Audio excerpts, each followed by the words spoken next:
আমি অনেকের কাছে শুনেছি ভালোবাসা নাকি নিজে থেকে হয়ে যায়।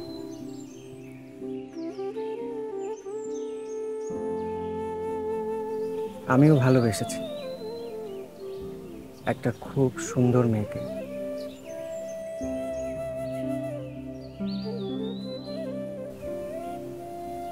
যে আমার সামনে বসে আছে।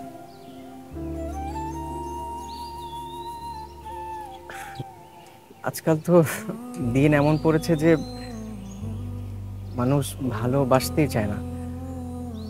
বলে যে একে অপরকে চিনতে হবে, জানতে হবে, বুঝতে হবে, তারপর সিদ্ধান্ত নেবে সম্পর্ক গড়বে না ভাঙবে। কিন্তু তোমাকে দেখার পর আমার মনে হয়েছে তুমি সেই মেয়ে যার সাথে আমি সারা জীবন থাকতে চাই।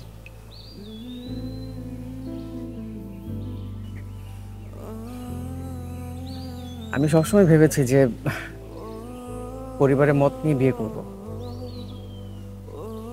কিন্তু এখন যদি তাদের সিদ্ধান্তের বাইরে গিয়েও তোমাকে বিয়ে করতে হয়, আমি পিছপা হব না।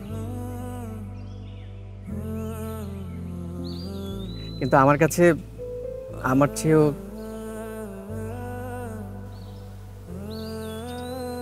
তুমি যে সিদ্ধান্ত দেবে আমি সেটাকে সম্মান করব।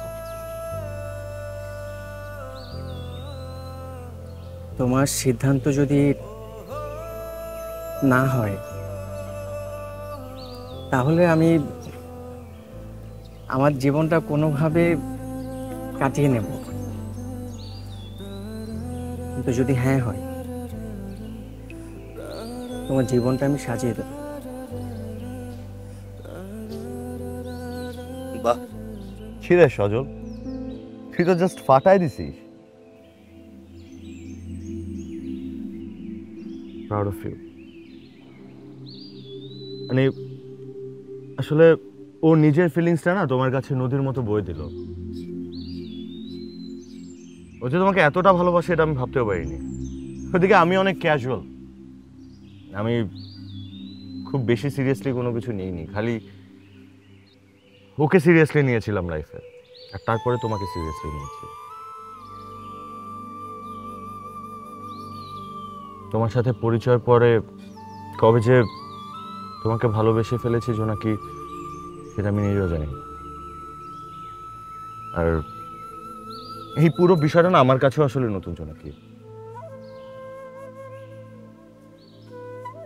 ভেবেছিলাম সজলের সাথে কথা বলে সব তোমাকে বলে দিব, কিন্তু দেখো এখন সজলের সামনেই সব তোমাকে বলে দিচ্ছি।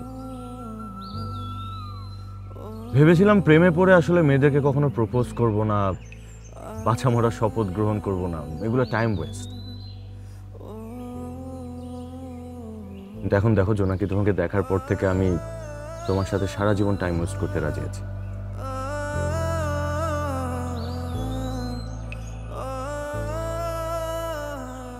তোমার উত্তর যাই হোক, হ্যাঁ হোক না হোক, তুমি আজীবন আমার জীবনের একটা পার্ট হয়ে থাকবে।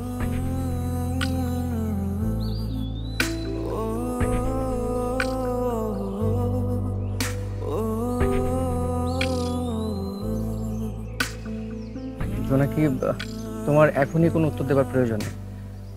তোমার যখন মন চাইবে তখন বলো। তুমি চাইলে সময় নিতে পারবো, মানে আমরা এই বিষয়টা নিয়ে তখনই কথা বলবো যখন তুমি চাইবে। আজকে কি হয়েছে তোর? তুই তো পুরো বারুদের মতো সব বলে দিচ্ছি। আর না, তুই আছিস বলে বলতে পারছি। তুমি যেটা বলেছি মন থেকে বলেছি। এই জিনিসটা একটু আমারও বলতে পারতি, মানে আমি একটু রেডি শেডি হয়ে আসতাম। Proud of.